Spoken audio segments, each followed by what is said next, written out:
your descendants, and it's put in brackets, your seed. So, that is correct, because now descendants, that descendant, has he got plural? Has he got S, descendants? Yeah, it's plural, yeah. So out of that descendants, out of the seeds, come the seed, the one singular, the singular seed. So in the midst of many of the children of Abraham, Yahweh brings or takes one to lead them, to be their savior, to be their Messiah. So that is the message or the interpretation that, you know. The Scriptures Bible is actually referring to what you're saying, the seed, identifying the Messiah. But the Jewish Bible is not accepting that. It's saying your descendants. Yes, because the Jewish people themselves don't believe in the Messiah that had come. Well, this is a Christian Jewish Bible. But yeah, I mean, I hear what. But yes, that Bible, I still applaud to that Bible, because in brackets there it said seed. Identifying in the midst of the descendants, in the midst of the seeds. Now Yahweh had taken the seed, a particular seed, to lead. That is the understanding. I mean, their own translation is okay there, and there's no problem with it. I don't have problem with that. Yeah. But I like the way the Scriptures actually identify the Messiah. That's talking about the Messiah. Exactly. In a book like the New King James translation, it was identified. Even the King James itself, was specific. That is the Messiah. So, following that, so I'm not taking it from you. I just want to read out 1 Corinthians 12, verse 12. 1 Corinthians 12, verse 12.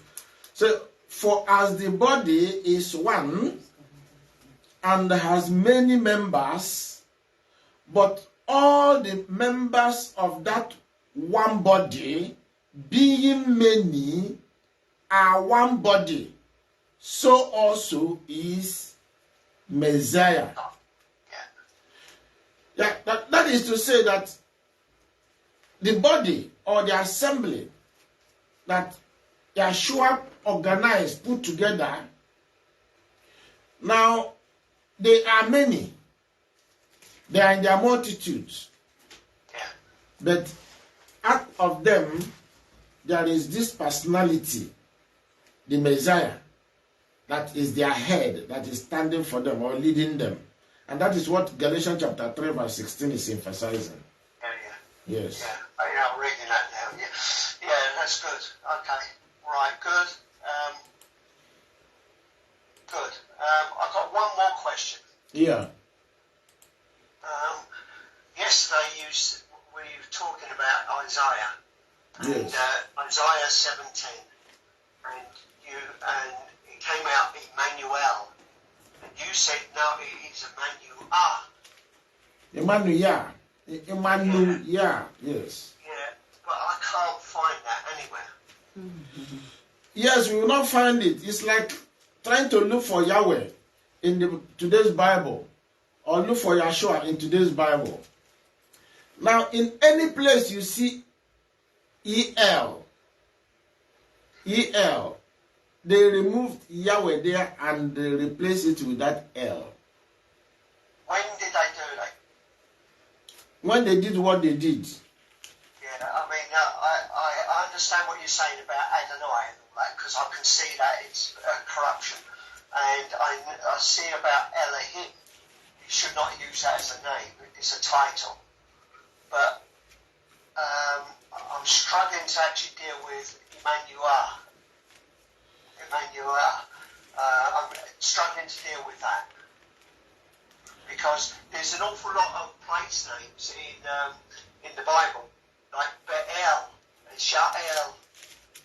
An awful lot of villages and towns in history, and with the name El.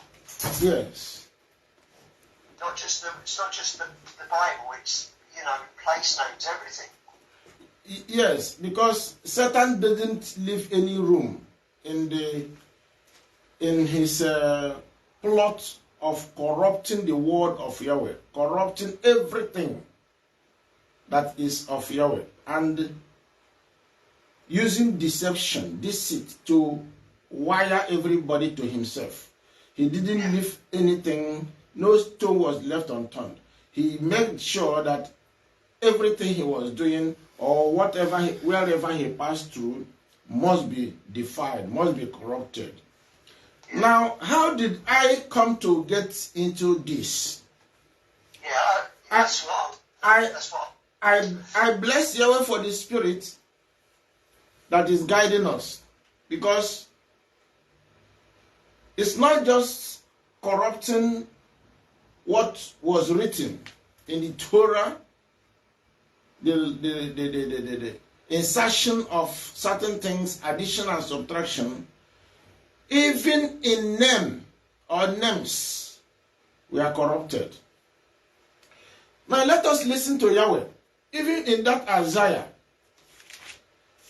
Yahweh came. Let me use Restoration Bible. I think it's clearer there, and there was good referencing. I'm going to Isaiah now. Isaiah 42. Listen to where Yahweh began to prompt us. Even, I think it's in Isaiah 50. Let's look at Isaiah 56 first. Then we'll go to Isaiah 42. Isaiah 56. Is it 56? 50 or 52? Should be 52. Let me see. Isaiah 52. Okay, in Isaiah 52. Isaiah 52 verse 6. It said, "Therefore my people shall know my name." Yahweh is insisting that in Proverbs chapter 30 verse 4, he said, "Do you know my name? Do you know my son's name?" Now here, he said, "My people shall know my name." Yes. So Yahweh is very, very jealous about his name, keeping it, making sure that it is not invaded, it's not profaned, it's not polluted, and that's why he said, "Shall not take his name in vain." Now, that his name is found even in the name we bear. He said, "Israel bear his name." Israel. Is it Israel? Is Israel or Yisrayah? Now, the query is, now, Yahweh was emphatic. Say, separate yourself from them. Separate yourself from Satan. Separate. Be ye holy. Be holy. Yahweh understands what he's doing. He said he has nothing to do with Satan. YAHSHUA, when he was on earth, said the enemy came, but he has nothing to do with him. He completely separated himself from Satan. The same thing we are told in Old Testament is what YAHSHUA, exhibited in the New Testament. And that is carried along all through by all his people. Now here, if we understand what Yahweh is saying in Isaiah 52 verse 6, said, "Therefore my people shall know my name, therefore they shall know in that day that I am he that does speak. Behold, it is I. Now, what is his name? Somebody will ask, though he asked that question. What is his name? We must know his name, and we should never allow his name to be corrupted as we use his name. And even when people corrupt it, we should be careful to identify that corruption and flee from it. Let me read the New Living Translation version of that Isaiah 52 verse 6. So, but I will reveal my name to my people. It wasn't then. It wasn't that time they corrupted it. It wasn't the time of, Ezekiel, Jeremiah, and so on. It's in the later days. He is talking about this revealing his name. And we are in that latter days. And Yahweh is doing, because this is what was done by the fathers of old, and history completely eroded and wrote all those things off, and they planted what they want us to know and what they want us to hear and carry on, including addition of the name of another to the name we bear, to the name of our father. In fact, replacing the name of Yahweh himself.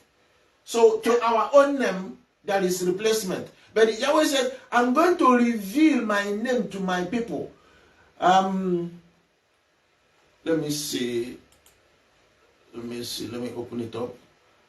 I will reveal my name to my people, and they will come to know its power.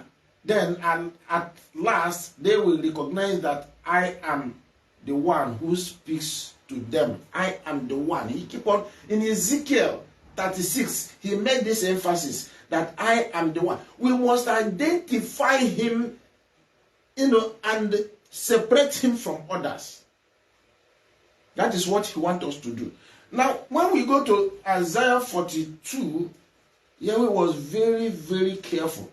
If you read through Isaiah 42, you find out that Israelites had corrupted themselves at that time. At the time Isaiah was writing this particular, his book in short. So Israelites had left Yahweh. They had corrupted his name. They have aligned the name of Yahweh with idols and all that. So Yahshua said in verse 8. Yahweh said in verse 8, Isaiah 42 verse 8, I am Yahweh. He was clear. Here he identified who he is. Yeah. I am Yahweh. That is my name. Semicolon. Is it column? Column. That is my name. He re-emphasized, that is my name. Yeah. And my glory. So his name and his glory is one. One and the same thing. Now he said,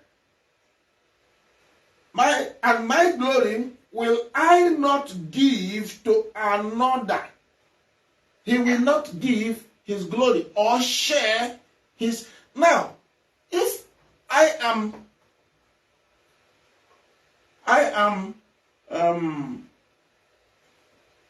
let's say Jude.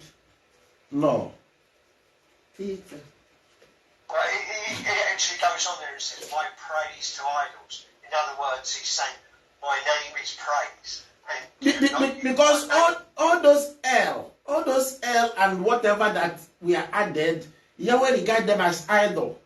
Remember, L is used as well for gods. And the Canaanites and so on, they attribute that to, it can be gods, it can be judges of high class, it can be even to Yahweh. And Yahweh said, do not associate. That association, don't do it. Yeah. Don't marry whatever that you have accredited to men, to idols, to gods, to him. Don't try it. He said he is Yahweh. He said the emphasis is that he is who he is. Yeah. You cannot add to him, you cannot change to him. So go by that name. Now let us look at what he said in Exodus chapter 23. Exodus chapter 23, he came clear there. He came clear. And it was like speaking to Israel. If they don't do the needful, they'll be in trouble. Exodus 23 verse 13. And in all things that I have said unto you, be circumspect, be careful. be careful, and make no mention of the name of other mighty ones. So if you are calling his name and there is that addition, there is that attachment, there is that association, the person has made his name vain. The person has removed his name and replaced his name with another. And that is the warning. That is how the Spirit interpreted it to me here. Right, okay. Hold there, then. Just hold there for a minute and let me speak. And in all that I've said to you, take heed to make no mention of the name of other mighty ones. Those other mighty ones have got the name of El, haven't they? And how we use the Hebrew language is depiction and placement of the names. You know, he identifies that there are other mighty ones, that there are other gods. But in small case, as opposed to he is almighty, but they are smaller. That is the tricks that is played upon us, and we have, run with it. The usage of the big letter, small letter, and all that, crediting the small letter for gods or idols, and the big one for Yahweh. Yahweh said, no. Let me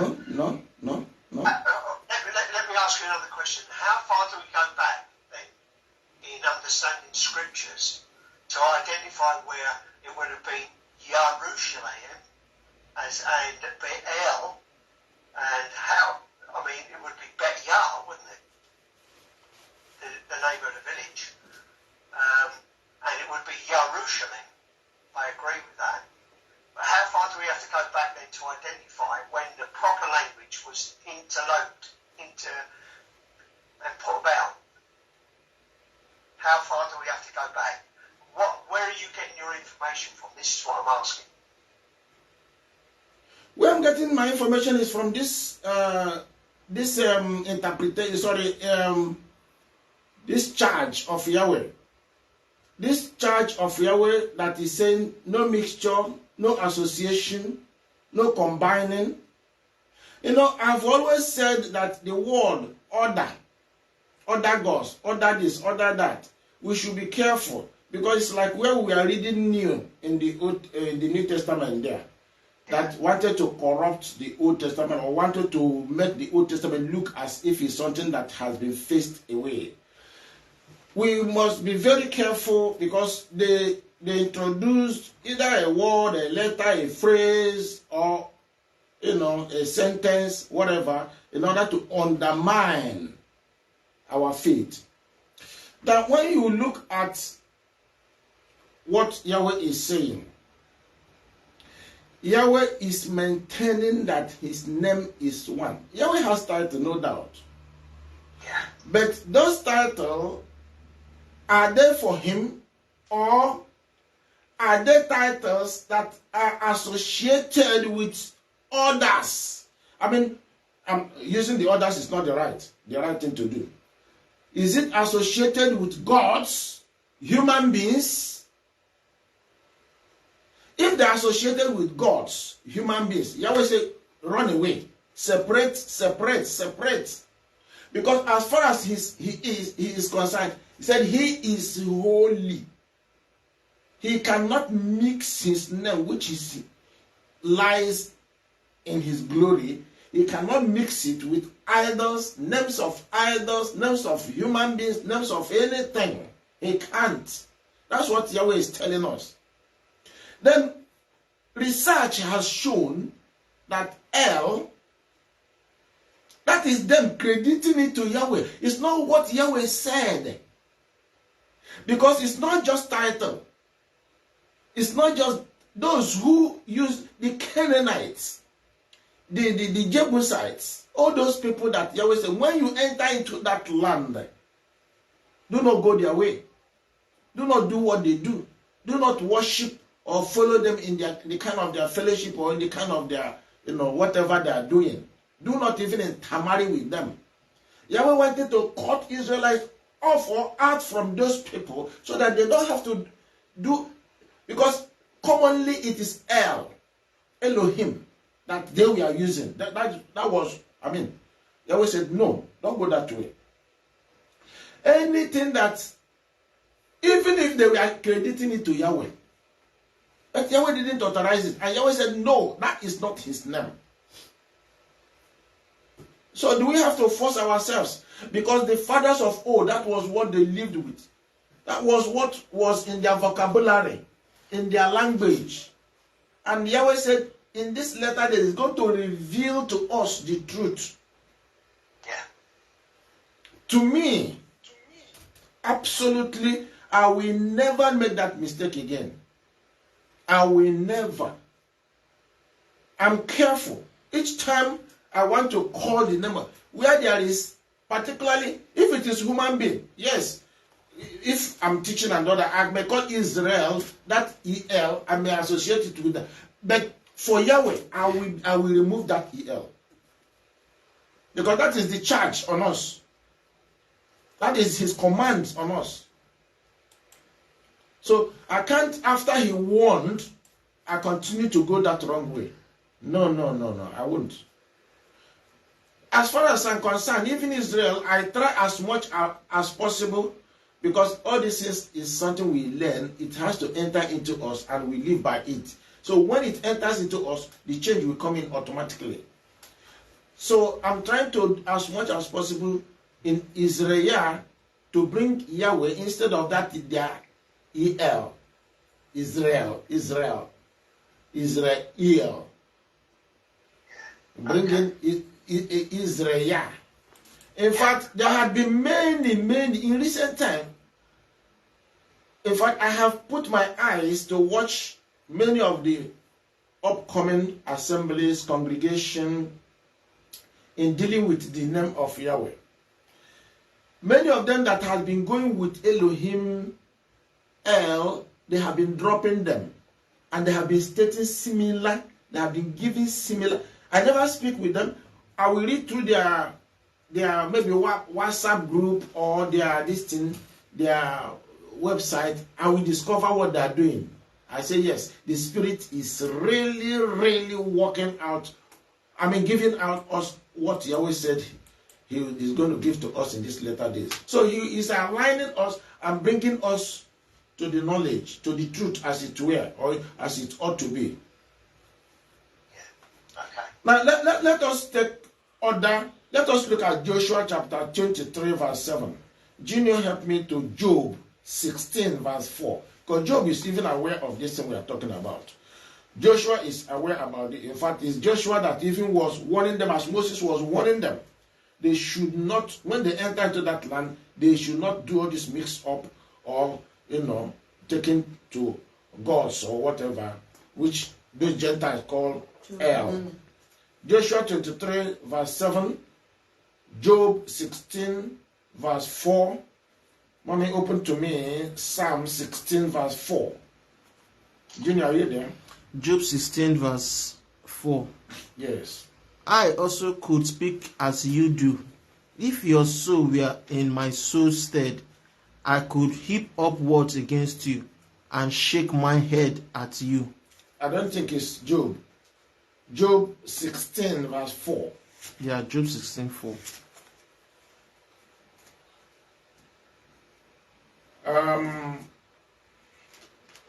Let me read. Let me see the Job 16 verse 4. Let me see what King James is saying. Job 16 verse 4. Just a minute. Give me a sec. I also could speak as ye do. If your soul were in my soul's stead, I could heap up words against you and shake my head at you. All right. For me, it's like it doesn't so much match. I know it's referring to that Exodus 23, verse 13. It could be Isaiah 26, verse 13. Now, let me read Isaiah 16, 13. Joshua 23, just a minute. Joshua 23, verse 7. I was not to go in amongst these nations, those who remain among you, and make no mention of the name of their mighty ones, nor swear by them, nor serve them, nor bow down to them. That is typical of, I'm still searching my Joshua. I don't know where my Joshua is. It's in the front. I want to. 23:7, that is the answer, isn't it? And make no mention of the name of their mighty one. Their mighty one. Are you reading Job or Joshua? Joshua I'm reading 23. Joshua 23. Okay. Joshua 23, verse 7. Okay, I'm in Joshua now. 23, verse 7. And when they cried unto Yahweh, 23, verse 7. Joshua 23, verse 7. That you come not among these nations. You see, Yahweh was warning that it's not even when Joshua was leading. It was when Moses was leading. Yahweh was telling them that the country where they are entering, that land, it's not just one nation. Nations, they go with this God something, Elohim. It was very common. That was what they were using. They were using El or Elohim. That was what they were using. Said that ye come not among these nations, these that remain among you, neither make mention of the name of their mighty ones. El, dear. I mean, Joshua is even more clearer. Yeah, but it doesn't say El or Elohim there, does it? It actually is depicting Ashtoreth poles and things like that. You know, it's Baal, Ra. Now, I know that in that land, El was a common name for gods they were using. Well, that is the Hebrew language referring to gods, isn't it? El. Mike, I don't need to argue about this because honestly speaking, I just wanted when the Spirit directs me to do something, all I do is to follow it. Okay, let me come in here. Okay. I can't argue if you're saying that is from the Spirit as opposed from documents, then I accept that. You know, that is the Spirit leading you, and I love the way you're being led. So, and I take that on board. You know, if there's documentation evidence of that, then I'd like to see that as well. But the fact that you are being led, I believe, by the Spirit, I accept that, and I accept that fully, because I really do believe you are being led. But you're saying it's the Spirit talking to you as opposed to you being able to prove it, yeah? Yeah. Whatever we are doing in this assembly, really, if I read from the scriptures and they say do it this way, do it that way, I will allow the Spirit. I can't change until I allow the Spirit to say move, do this or do that. That is what I've been doing. In fact, when we started, if I may tell you, when we started, Yahweh began with us with Sabbath only. We were calling Jesus, we were calling Lord, we were calling Elohim, whatever is in the Bible, we are reading it along and we are going by that. Gradually, he was asking us, put this away. Look, this is the reason. Put this away. This is the reason. Put this away. Now, 2017, I had 3 days fast. That was when this issue of the name of Yahweh came on board. After that fasting, I got a revelation. And that revelation said, this is the time you put away the name of God and gods away from you. Yeah. After that, now, after about 2 years or thereabout, now this L jumped in. I struggled and I was still, and each time I prayed, my prayer was not clicking. Until I began to submit myself to listen carefully what Yahweh was saying. And all this I'm trying to point out from all these various places where Yahweh said, my name is Yahweh. Do not add, do not associate, do not mix up, do not share his name with the names of all those gods or either. Then it began to sink into my head, and it became a burden that I now enter into researching it. I think I'm going to, I don't know whether I've sent to you the prefix or the introduction of the covenant book, which is the version of our own Bible, where the sacred name of Yahweh is introduced into the Bible. That introduction, a lot was done about the name.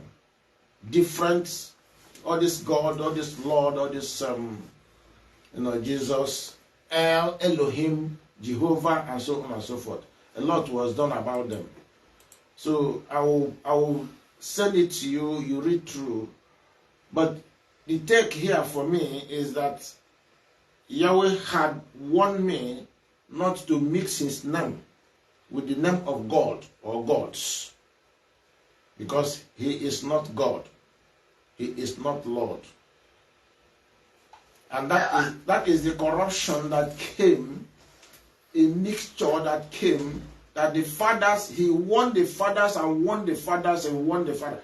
In fact, about last week, while I was praying, the Spirit said that one of the key reasons Yahweh scattered Israel from the land of Israel was because of name. They polluted his name.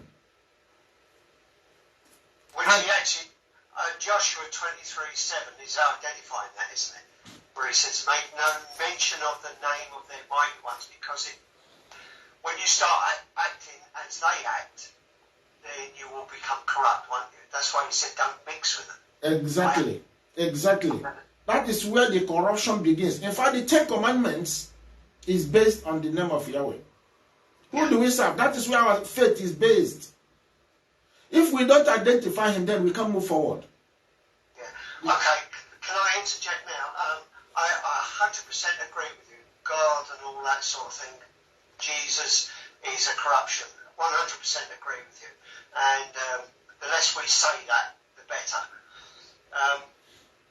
But how far are we going with regards to changing the Hebrew language to accommodate what we believe as a ministry? I mean, Emmanuel Yah, I mean, that's a big change. Where do we find that as proof, as evidence of that? Now, it is the same, that El, that EL, is addition to the name. With you, Yah is with you, or Yah is with us. Now, that EL is the Almighty, the Yahweh himself, that is supposed to be with Israel, or that has to rule, or that is ruling Israel, or guiding Israel. Now, what the enemy did was to remove the name of Yahweh and replace it with his own name. So I mentioned to you before, didn't I, about El Shaddai, when we first met, and I said, it should be YAHSHUA. You now exactly catch what I'm saying. Yeah. That is exactly what the Spirit is aligning us to understand. That is the trick. That is the deception that Satan brought to bear in his name. So if we're able to get that, understand that the deception that's zeroed from Genesis to Revelation, that it affected his name much. Satan, first of all, pounded his name, cut up his name, now hid himself in his name, and made everybody to believe that. Then that is how he began to catch everybody. Yeah. And so as I explain things, I have to be able to, people test everything. Or they should test everything, shouldn't they? So when they translate to me, Michael, what do you mean it's not El Shaddai? It's YAHSHUA. It means the same thing. I mean, how do I actually defend my quarter? How do I defend? Yahweh had said it. Look at Isaiah 42, Isaiah verse 42. 8, which says, I am Yahweh. That is my name. So where is Yahweh in that name? Is it the name that, because the name that is there is association. They associated a different name to that, whatever name that they are trying to, just trying to superimpose a different name or bring in a different name to that, either as a prefix or as a suffix. Right, okay. And just to make us believe that whatever they have dropped there is the name. And if one is not led by the Spirit, one will just go by that name, and the person will be calling another. Yeah, okay. Right, yeah. I just got to get my head around there. I've got to understand, I've got to trust. I've got to, I just want to hear what you had to say about that. I still need confidence with regards to it. So, okay. All the Bibles really is they write Emmanuel. Some write with E, some start with I, and end it with EL, and all that. Yeah. Now, what is important is a man, Noel. Now, Noel is like saying, because that you which they always introduce in Hebrew, it's like using the article and all that to bring something together. Yeah. Either it can be any article, it can be off, it can be is, it can be day, article day, and all that. So they use it to bring two unrelated or two similar something. They use that you to bring all that together. So Yahweh is used to bring the other a man. Nu, now that you using it to bring the Yah. And the Satan just say, okay, don't worry, it's not Yah, it's L. Put L there, that will be fine. In Ezekiel, put EL there, that is fine. In, even this Isaiah, it is a reflective of Yah that is there, but somehow they reconstructed it. We should not forget, the Hebrews are the architects. The Israelites are the architect of doing away with the name of Yahweh. It's not the Gentiles. If we know where we are coming from, if we know where, because that is what Yahweh was warning through Joshua, through Moses, that when they enter, they will be corrupted. They will corrupt, and that was what happened. Because those people made them, brainwashed them, they went through their school and all that, they were tutored, and they removed what they were going with, their faith or their tradition, so to speak. They have to jettison their tradition and follow. It's like, let me give you an example. It's like what is happening in Africa.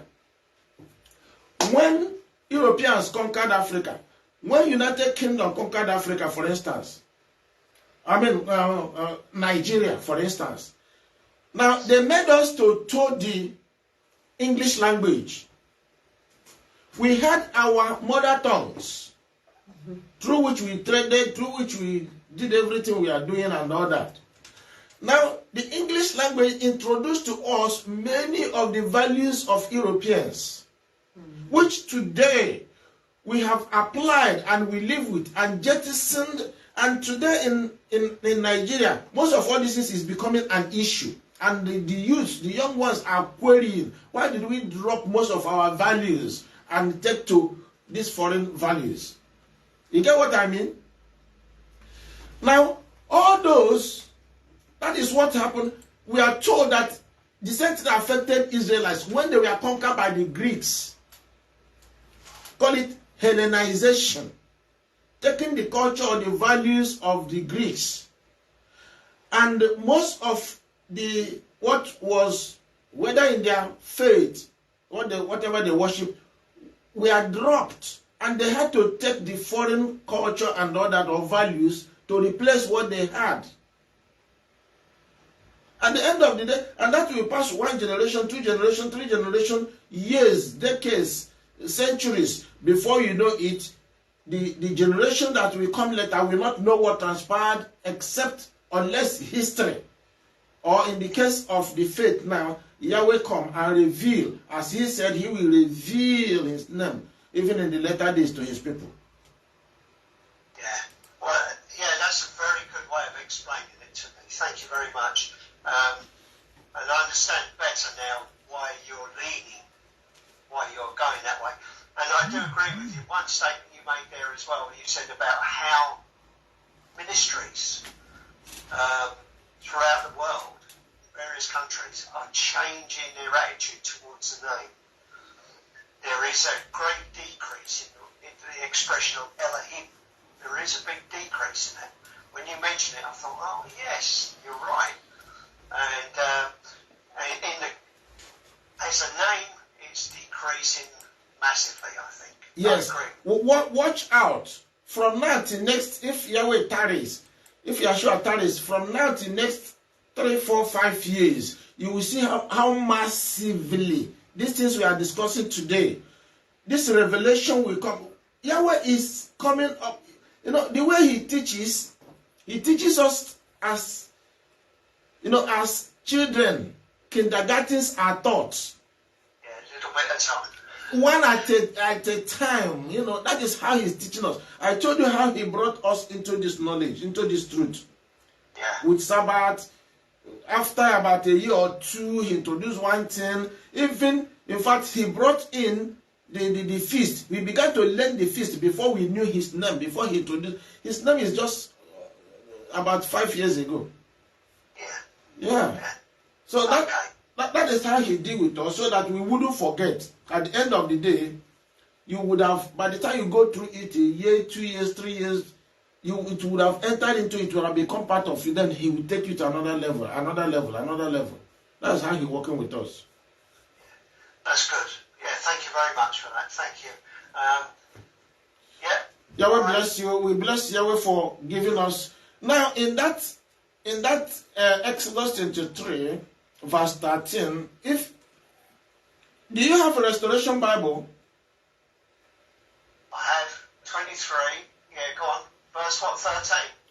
Yeah, if you have it on your own, that particular, there are so many references there that we are listed about, you know, this name something. Junior, I asked you to read there for me. What was that? Is it Psalm 16 verse 4 and all that? Don't worry, don't read it. We just go to that particular portion. If we have the Restoration Bible, we read those references and all that. But I'm going to send you the prefix of our own, the introduction, or the prefix, as it were, of our own new covenant book, the covenant book we are developing to use. So it's just the introductory aspect of it that has to deal with the name first. Because if we don't understand anything about what Yahweh is talking about concerning his name, which is sacred, which is the number one something that guides our faith. Because if you say you know him, you worship him, what name? Yahweh will always ask you, who are you serving? Who are you worshiping? What is the name that you are bowing to? Because that is what makes the difference. That's what makes the difference. And he clearly told us that he is Yahweh, and that is his name. He is careful about name. Yeah. I look forward to getting that. All right. Are you done with questions and which you have? Yes, please. Yeah, thank you very much. Yeah, and thank you for your reply. Okay, that's great. All right.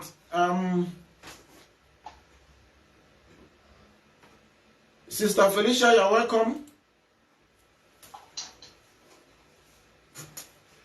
Hello. Hello, thank you. You're welcome. Sorry, I didn't look at the screen all this while. That is, I didn't look at the area of our Skype to know those who have joined. We have, I don't know when you entered, I don't know where you started listening to us. we've been trying to deal with the issue of the name of our Father, who said we should not associate or add or share his name with another.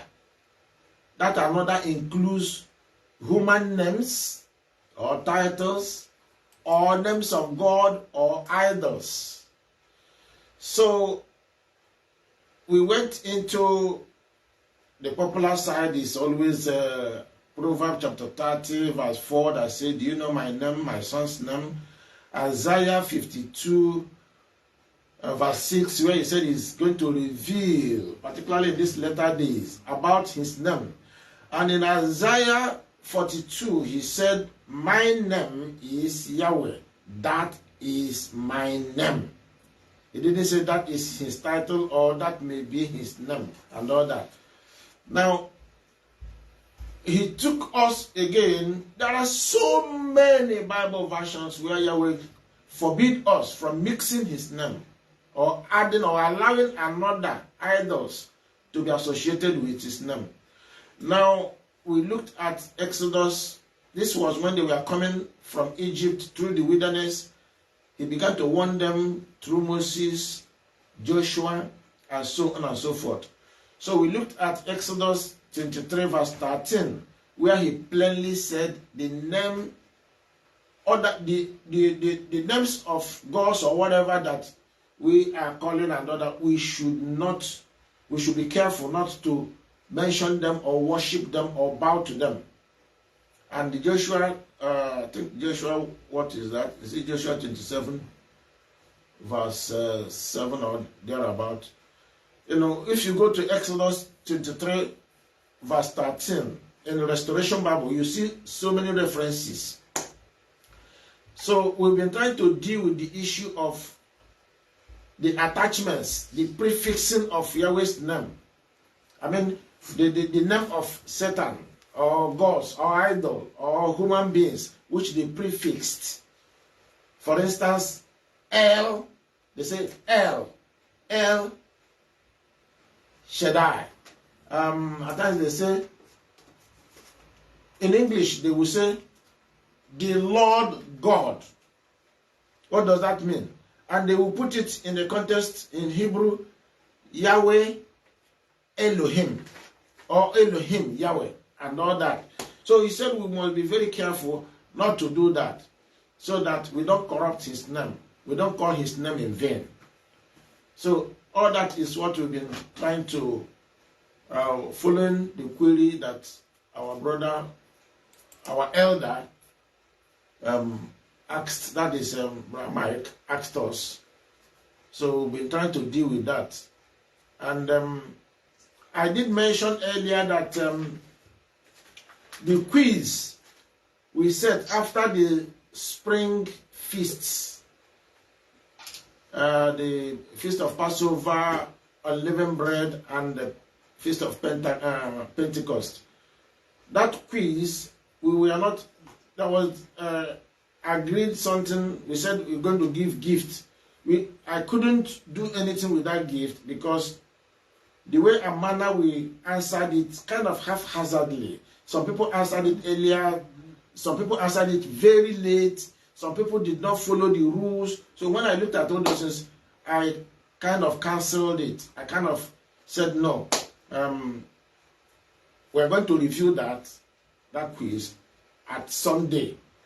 And at the end, because the rules were not followed, we are not going to, no gift will be coming. But then, that would happen sometime Sunday when we will get it right or do it the right way. So that was why there was not, it's like nobody heard anything about that. Not that I kept quiet, but I said at the right time, I will address that. So I made mention of that, and also I said this morning, since today is question and answer day, we will look at that spring feast, the questions that were asked, and we will try to respond to them and look at today's question, ostensibly just one question that we have today. So let's quickly go to let's quickly go to that quiz in our website. If you can go to our website,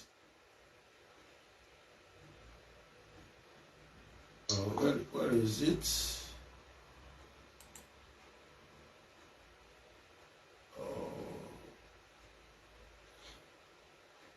Give me a sec, let me get it out. Okay.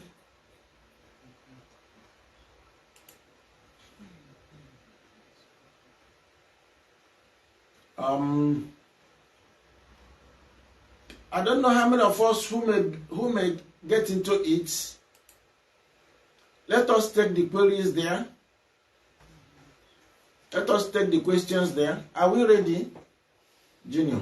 So, we want to review the question that something we did during the Feast of Passover, unleavened bread, and Pentecost. There are 20 questions which allowed us 20 minutes only to respond to them. So when the responses came, I discovered that most of us did it the other way around, and at the end, we are not able to follow the instructions. So as a result, we left it in abeyance. So let's review what is there. Are we ready? Passover is a sacred meal eaten by... Now, number one, it is optional something, A, B, A to D. Now, I will list the answers, and then we have to respond. We are talking about Passover. Said it's a sacred meal eaten by Christians, B, Jews, C, Yahweh's covenant keepers, D, all religious organizations. C, Yahweh's covenant keepers. All right. Any alternative response? Yeah, I'm trying to find I'm still trying to get into the website. I'm struggling to get in. Okay.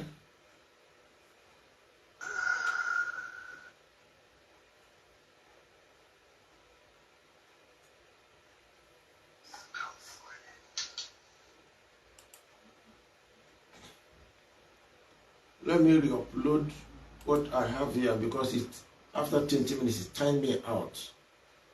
So let me revisit it.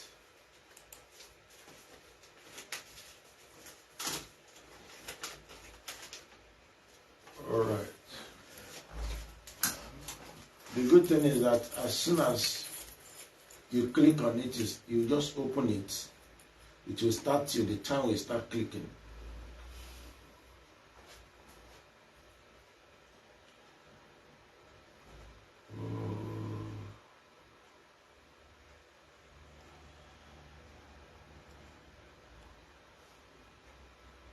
But if you are there, let me know so that... Yeah, I'm struggling to get into this. I'm struggling to get into it. Okay. Just take your time, don't worry. Who else is not? I don't know. It's just question of if one will just type the Assembly of the Living Yahweh, it will just give you options. Then you click on the website and go to the quiz. That quiz thing has its own column. Right. Where do I find it? Quiz.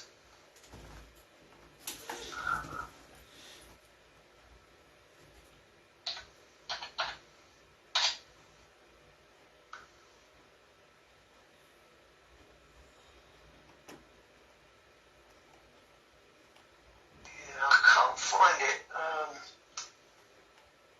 I'm in the Assembly of the Living Yahweh, but I can't find the quiz. Did you type Assembly of the Living Yahweh? Yeah, I'm in to the front page now. For search. Are you using a laptop or desktop or? I'm using the main computer in my house. It's the Yeah, main.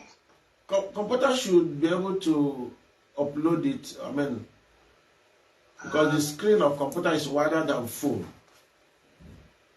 Yeah, I've got the home, about us, support, media, sermon, feasts, publications, quiz. Hang on. Yes, quiz. You click on quiz to just hit the page straight away.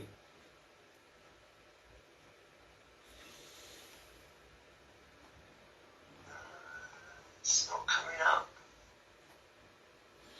Okay, if it's not coming on, don't worry. Just pay attention. I will read them. Passover and unleavened bread quiz. Yeah, there's nothing coming up. I've got Passover and unleavened bread quiz, but there's nothing else there. Ah, You have utilised all your attempts to pass this quiz. okay. Yes, once you have answered it from your end, I think it will shut it down. Once you have made an attempt from your, why I'm still having it here is because this is the source. Yeah. Yeah. Because I actually did the quiz and now it's cutting me out. It's not allowing me back. Yes, once you answer it, I think it's likely that it may cut across others. I don't know. It's saying you have utilised all your attempts. Yes, to tell you have utilized your time. So it won't let me back into it. Okay, don't worry about that. Let us quickly go with what we have here.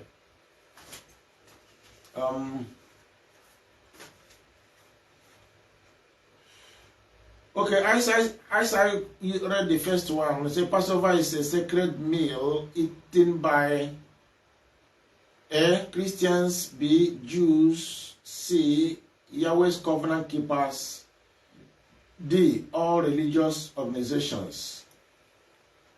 And Junior answered Yahweh's covenant keepers. I think that should be the answer. It's my answer. That would be my answer as well. Yeah. Number 2, destroying angel could not kill firstborn of Yisrayah in Egypt because of A, water, B, blood, C, wine, D, water and blood. Water and blood. Blood. B. And blood.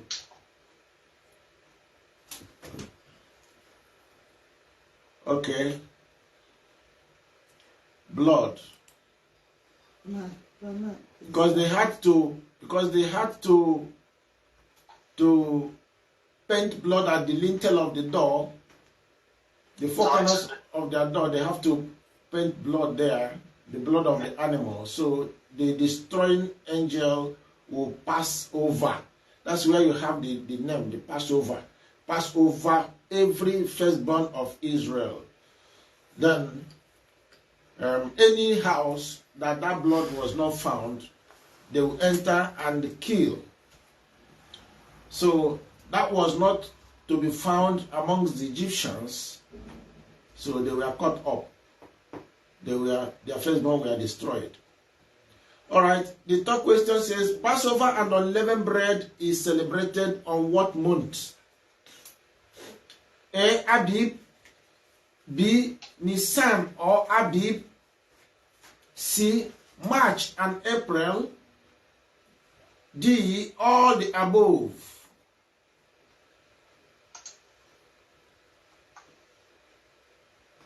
Repeat that again, please. Sorry. Passover and unleavened bread is celebrated on what month? A, Abib, B, Nisan or Abib, C, March and April, D, all the above. It's Abib. B, that is Nisan and Abib. Abib, I said. Anybody with contrary view?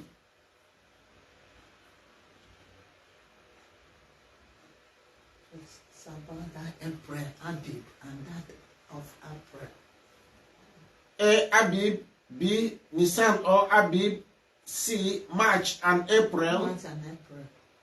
D. All the above. What month do we celebrate our first feast? The month of Abib. It's all of the above. All of the above. Thank you. That is the correct answer. Because Abib is there, is in the all. Nisan, either you call it Abib or you call it Nisan.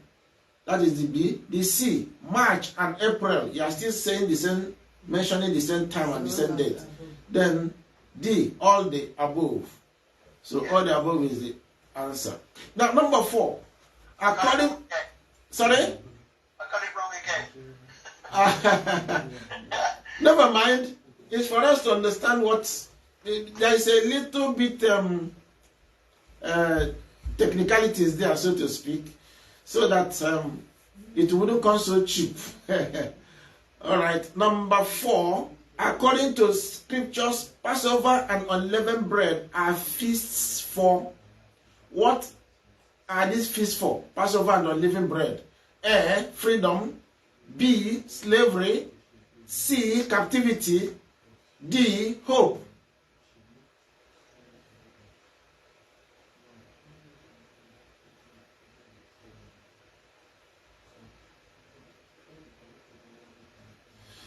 So, what is it for? Is it for freedom? A. Is it B. Slavery? C. Is it captivity? D. Is it hope? Passover and unleavened bread. What do they depict? Freedom. Pastor, the question again, please. According to the scriptures, Passover and unleavened bread are feasts for A. Freedom, B. Slavery, C. Captivity, D. Hope. It's freedom.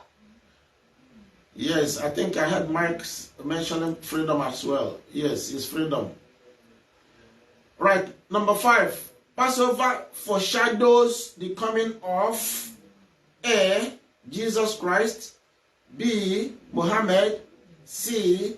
Hare Krishna, D. YAHSHUA MESSIYAH. Yeshua, I can get this one right. Right. YAHSHUA MESSIYAH. Okay.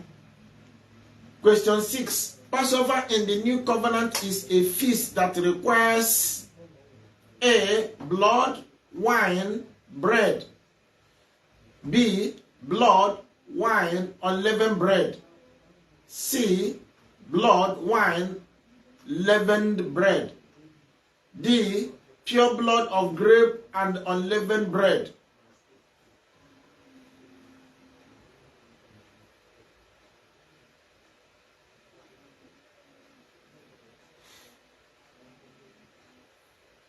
Wine, blood, unleavened bread. Said blood and unleavened bread. Wine, blood, and unleavened bread. 3. Okay.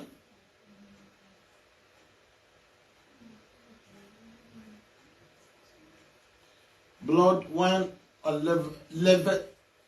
That C is blood, wine, leavened bread. So what is it? Unleavened bread, isn't it? No, it's not unleavened there.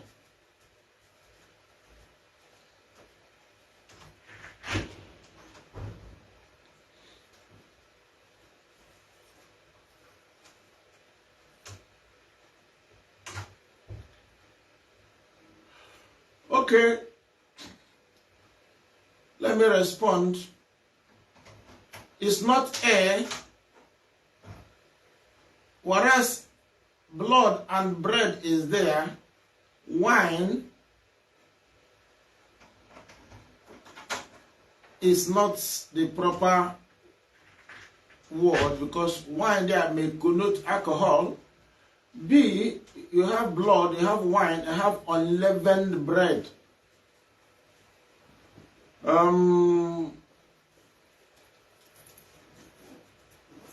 C, we have blood, wine, leavened bread. Then D, you have pure blood of grape and unleavened bread. Though some people will say wine and,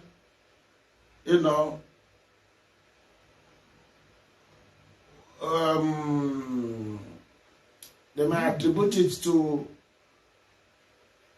the cup of the covenant, wine. Well, some people use alcohol, some people use fresh fruits and so on and so forth. But what do we use in celebrating it? Is it blood, wine, bread? I want us to get this right. Is it blood? Is it wine? Is it unleavened bread? Wine constitutes the blood, doesn't it? And unleavened bread is the sinless body of Yeshua. Yes. So which one is our take here? So it's the wine and unleavened bread. That should be pure blood of grape and unleavened bread. Yeah, so D should be the answer. Number 7, why is shedding of blood synonymous with Passover? Shedding of blood, why is it synonymous with Passover? Because A, freedom and salvation are not necessarily required. B, because freedom, salvation, and the remission of sin are required. C, because blessing, salvation, sin, and hope are important. D, because blessing, anointing, and grace are required. The question is, why is shedding of blood synonymous with Passover? So why is it that shedding of blood is looked as, in this sense, Passover?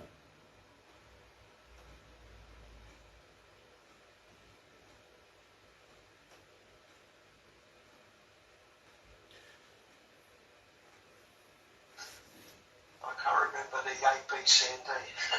Yeah, A, freedom and salvation are not necessarily required. Is it true that freedom and salvation are not necessarily required? Then B, because freedom, salvation, and the remission of sin are required. C, because blessing, salvation, sin, and hope are important. D, because blessing, anointing, and grace are required.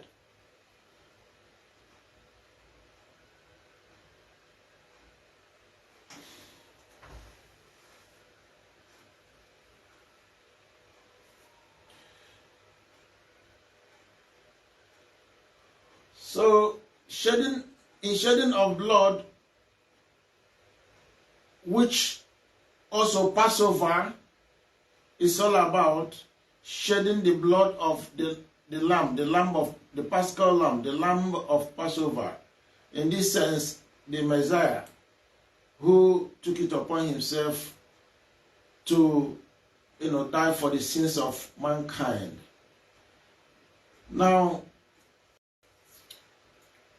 it's a question of understanding what these options, what they are, whether they are related to the shedding of blood or the Passover that we are talking about. So what is needed here is that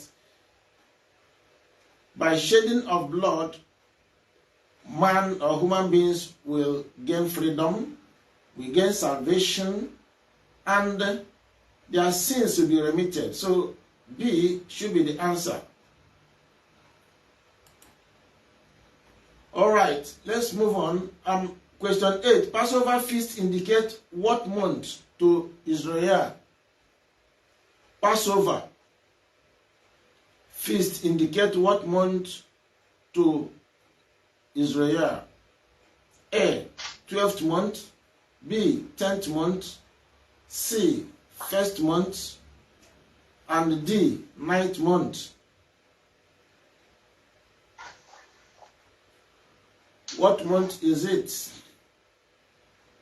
First.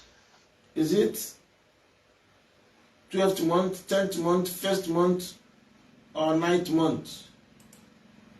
First. Yeah, it is 12th. I mean, it's the first month. That is great.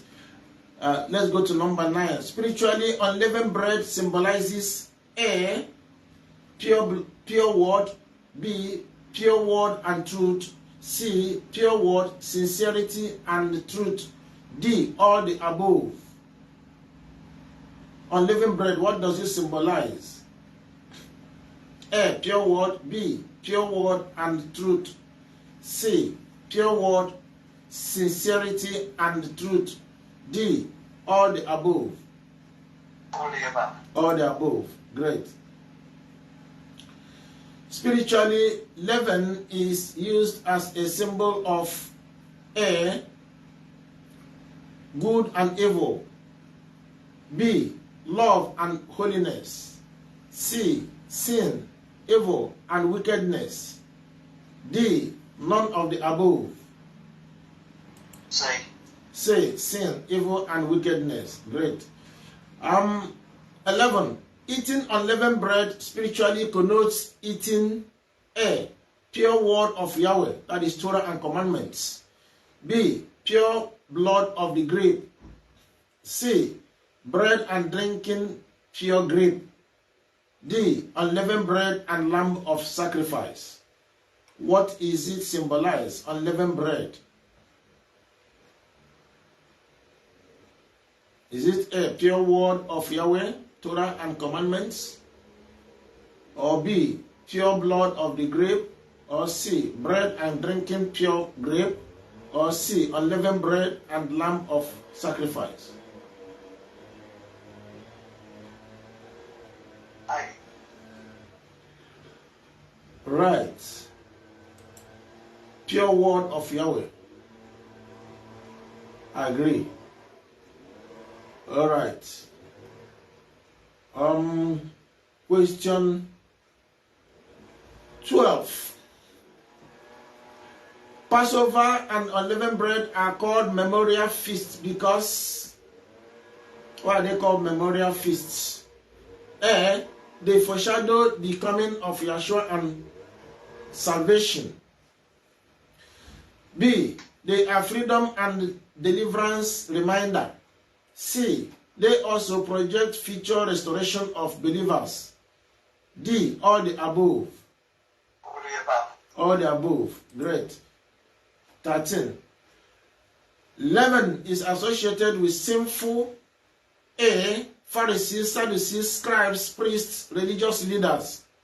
B. Pharisees, Sadducees, scribes, pastors, laity. C. Pharisees, prophets, priests, members. D. All sinners. All sinners. All sinners. Great. Yeah. 14. Believers shall remove leaven from their houses before unleavened bread feast. Why? A. It demonstrates obedience. B. It demonstrates love for Yahweh's word. C. It demonstrates a life free from sin.